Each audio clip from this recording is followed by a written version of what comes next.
Good morning students. आप लोगों का वीडियो बीच में कट हो गया था, बीच में फोन आ गया था, इस कारण वीडियो आपका कट गया था। और जो उस वीडियो का बचा हुआ पार्ट मैं बताने जा रहा हूँ, तो उसमें मैं बताया था लीफ का बारे में, बता दिया था आपको उसके स्ट्रक्चर के बारे में, उसके फंक्शन के बारे में, उसके मॉडिफिकेशन के बारे में। अब वही मैं स्ट्रक्चर ऑफ फ्लावर बता रहा था, तब तक वीडियो कट गया था। चलिए बात करते हैं फ्लावर के बारे में। तो फ्लावर जो है ये पौधे का मोस्ट अट्रैक्टिव पार्ट होता है और यही रिप्रोडक्टिव पार्ट होता है, सेक्सुअल रिप्रोडक्शन में पार्टिसिपेट करता है। क्लास 7th में आप पढ़ोगे कैसे होता है, नया प्लांट फ्लावर से कैसे आता है। खैर अभी आप फ्लावर का स्ट्रक्चर जानिए। तो फ्लावर के स्ट्रक्चर में आप जानिए कि फ्लावर जो होता है, अगर कंप्लीट फ्लावर है तो वो 4 घेरों में होता है, 4 वर्ड में होता है। कितने वर्ड में? 4 वर्ड में। पहले वर्ण को जो सबसे आउटर मोस्ट वर्ण होता है, घेरा होता है, वो सेपल्स कहलाता है, हरे रंग का होता है, इसको सेपल्स कहते हैं। और सेपल्स की संख्या 4 या 5 होती है, डिपेंड करता है फ्लावर टू फ्लावर। और सेपल का काम क्या है? सेपल का काम है जब फ्लावर बर्ड की कंडीशन में हो तो उसको प्रोटेक्शन करना, उसको कवर करता है। आप रोज अगर आप देखोगे जब बर्ड रहती है तो उसके ऊपर हरे रंग का कवरिंग होती है, वो सेपल्स होता है। और जब सेपल गुच्छों में पाया जाता है, ग्रुप में पाया जाता है, तो उसको कैलिक्स कहते हैं, कैलिक्स। दूसरा घेर आता है, वो आता है पेटल्स का। ये पेटल्स जो हर फ्लावर में कलरफुल होता है, उसके एक को पेटल्स बोलते हैं, एक टुकड़े को। लेकिन ये गुच्छे में पाया जाता है तो उसको कैलिक्स कहते हैं। सॉरी, कैलिक्स तो इसको बोलते हैं, इसके गुच्छे को, सेपल्स के। पेटल्स के गुच्छे को करोला बोलते हैं। और ये जो पेटल्स जो होता है पौधे को, ये पौधे में जो फ्लावर है उसको कलर देता है। ये पिंक होता है, ये रेड होता है, येलो होता है, ब्लू होता है, डिफरेंट कलर होता है, ठीक है ना, व्हाइट भी होता है। और ये कलर देने के साथ साथ इंसेक्ट्स को अट्रैक्ट भी करता है पॉलिनेशन के लिए, और हम लोग को भी अट्रैक्ट करता है। हम लोग फ्लावर से बहुत अट्रैक्टिव होते हैं क्योंकि ये दिमाग को शुद्ध करता है, अच्छा करता है, खुश कर देता है। तो ये पहला वर्ड हो गया सेपल्स, दूसरा पेटल्स का। तीसरा घेरा जो आता है वो होता है स्टेमन का। ये फ्लावर का मेल रिप्रोडक्टिव ऑर्गन है, तीसरा घेरा स्टेमन। और जब स्टेमन गुच्छों में पाया जाता है, घेरों में, तो इसको एंड्रोसियम कहते हैं, ठीक है ना। और चौथा और अंतिम घेरा जो सबसे अंदर का होता है वो होता है कार्पेल या पिस्टिल। ये पौधे का फीमेल रिप्रोडक्टिव पार्ट है। इसके 3 पार्ट होते हैं, स्टिग्मा, स्टाइल और ओवरी। ये बीच वाला पोर्शन है, यही ओवरी स्वेल करके बाद में फ्रूट बना लेती है जब मैच्योर हो जाती है। ओवरी है जब मैच्योर होती है, यही फ्रूट बनाएगी। और फ्रूट का स्ट्रक्चर कैसे होता है, चलिए बात करते हैं। तो उसके पहले एक और पार्ट बताते हैं हम फ्लावर में, ये है थैलमस। थैलमस आप नीचे का उभरा हुआ पोर्शन देखोगे जिस पर फ्लावर स्थित होता है, इसको थैलमस कहते हैं। और ये जो डंठल होती है जिसको पेडिसिल कहते हैं, यही जाकर के स्टेम या ब्रांचेस से अटैच होता है, पेडिसिल। अब मैं फ्रूट की बात करता हूं। अब फ्रूट जो है एक फ्लैशी पार्ट होता है और जिसको खाया जाता है, ये सॉफ्ट होता है, ये बहुत ही इंपॉर्टेंट ऑर्गन है।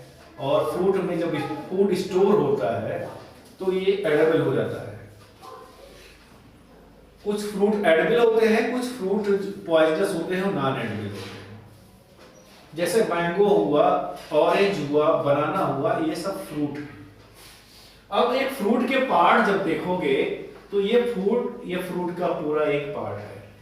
ये यहां से इसका डंठल है, जो छिलका होता है उसको बोलते हैं ईपीकार्प। कुछ फ्रूट में तो पूरा खा सकते हैं, ईपीकार्प छिलके को भी खा सकते हैं। लेकिन कुछ फ्रूट जो है जिसके छिलके को, ईपीकार्प को खाया नहीं जाता है, जैसे ऑरेंज हुआ, बनाना हुआ, उसको छिल दिया जाता है, ईपीकार्प। ये आउटर कवरिंग है, पहली लेयर। दूसरा आता है मीजोकार्प, ये फ्लैशी लेयर होता है, तो इसी को लोग खाते हैं अधिकतर फ्रूट में, इसको मीजोकार्प कहते हैं। और तीसरा जो लेयर आता है, सबसे अंदर का लेयर जो आता है, इसको एंडोकार्प कहते हैं। एंडोकार्प में ही सीड वगैरह होता है, ये थोड़ा हार्ड लेयर होता है। तो इस तरह से एक फ्रूट के ये इतने पार्ट होते हैं। यही सीड आगे जर्मिनेट करके नया पौधा बनाता है। तो ये फ्लावर हो गया और ये इसका फ्रूट हो गया। तो ये फ्रूट का स्ट्रक्चर है। आप फ्लावर का फिगर बनाओगे, इसके सारे पार्ट के नाम लिखोगे, और फ्रूट का स्ट्रक्चर बनाओगे और इसके सारे पार्ट के नाम लिखोगे। ये होमवर्क 2 है। तीसरा मैं लास्ट बताने जा रहा हूं, स्ट्रक्चर ऑफ अ सीड। एक सीड का स्ट्रक्चर कैसा होता है, मैं इसको इरेज करने जा रहा हूं, इसको आप ठीक से देख लें एक बार। 4 घेरों में है, सेपल्स, पेटल्स, स्टेमन और कार्पेल या पिस्टिल। अब मैं आपको सीड का स्ट्रक्चर बताने जा रहा हूं। सीड जिसे बीज करते हो आप। अब एक बीज का स्ट्रक्चर देखेंगे तो आप देखेंगे, मैं यहां पर बीन जिसे सेम कहते हो उसका मैं स्ट्रक्चर बनाने जा रहा हूं, बीन का। आप बीन का स्ट्रक्चर देखेंगे तो आप देखेंगे कि इसमें जो ऊपर का जो लेयर होता है, यहीं पर इसका छिलका होता है। ये छिलका जो है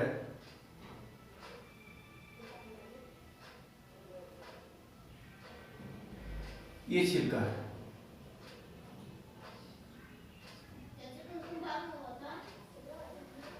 इसको सीड कोट कहते हैं। ये सीड कोट है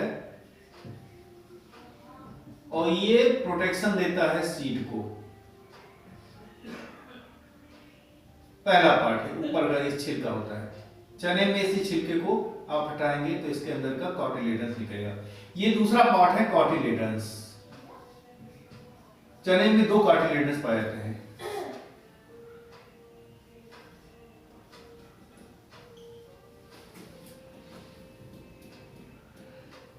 अब ये कार्टिलेज यहां पर आप देखोगे तो यहां पर जो है एक ऐसे चने में भी पाया जाता है। यहीं पर एम्ब्रियो होता है इसका एम्ब्रियो है।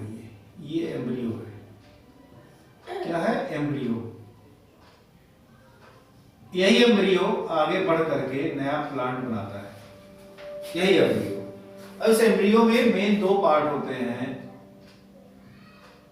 नीचे वाला जो होता है इसको रेडिकल कहते हैं। ये रूट सिस्टम बनाते हैं पौधे का। ये जर्मिनेट होकर के रेडिकल रूट सिस्टम बनाता है। RADICLE radical. और ऊपर जो ये पोर्शन होता है वो न्यूक्लियस है जो आप देख रहे हो, इसको बोलते हैं प्लूमुल। प्लूमुल जो ये आगे डेवलप करके सूट सिस्टम बनाता है। तो पौधे का सूट सिस्टम प्लूमुल बनाएगा और रेडिकल बनाएगा रूट सिस्टम। ये जमीन के नीचे होगा, ये जमीन के नीचे पौधे का पार्ट होगा। इस तरह से नया पौधा यही जर्मिनेट करके बनाता है एम्ब्रियो। तो एम्ब्रियो के 2 पार्ट हो गए, प्लूमुल और रेडिकल। रेडिकल बनाया रूट सिस्टम और प्लूमुल का सूट सिस्टम।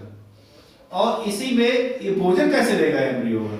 लेता है यहाँ पर, ये होता है इसी में एक पार्ट होता है जो इसके द्वारा ये भोजन लेता है। इसको बोलते हैं एंडोस्पर्म। एंडोस्पर्म से ही ये अपना भोजन लेता है डेवलपिंग एम्ब्रियो। डेवलपिंग एम्ब्रियो इसी एंडोस्पर्म से भोजन लेता है और डेवलप करता है। तो ये हो गया स्ट्रक्चर ऑफ सीड हो गया। ये सीड की बनावट ऐसी होती है। सीड कोट हुआ और उसके बाद आपका सीड कोट हो गया ये बाहर का।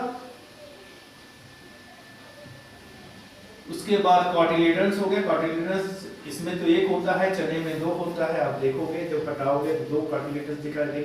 जहां से टच होगा वहीं उसका एम्ब्रियो दिखाई देगा। भीगा हुआ चरण देखना, आप देख सकते हो इसको। तो इस तरह से आप सीड का भी स्ट्रक्चर बना सकते हो। ये स्ट्रक्चर ऑफ सीड भी हो गया। यही जर्मिनेट करके नया पौधा बनाएगा। तो इस लेसन में मैंने आपको बता दिया, सारी चीजें बता दी। फ्लावर बता दिया आपको वीडियो के द्वारा। आपको मैंने बता दिया सीड के बारे में, फ्रूट के बारे में, और उसके पहले वीडियो मैंने स्टेम और रूट के बारे में बताया था। तो सारी चीजें एक प्लांट का हो गया। तो प्लांट्स में क्या क्या चीजें होती हैं, सबका फंक्शन मैंने बता दिया, सबका स्ट्रक्चर बता दिया। अब आपको यही वीडियो देखना है। वीडियो थोड़े लंबे हो गए होंगे तो लंबे ज़्यादा लग रहे होंगे, तो इसको रोक रोक करके देखेंगे, आपके लिए फायदेमंद होगा। तो एक्सरसाइज में जल्दी ही भेजता हूँ, ये लेसन आपके सिलेबस में आएगा, इसलिए इसको ध्यान से देखिएगा, रोक रोक कर देखिएगा।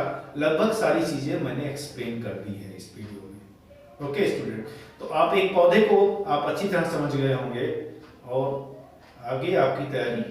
बेस्ट ऑफ लक, चलो मिलते हैं जल्दी ही।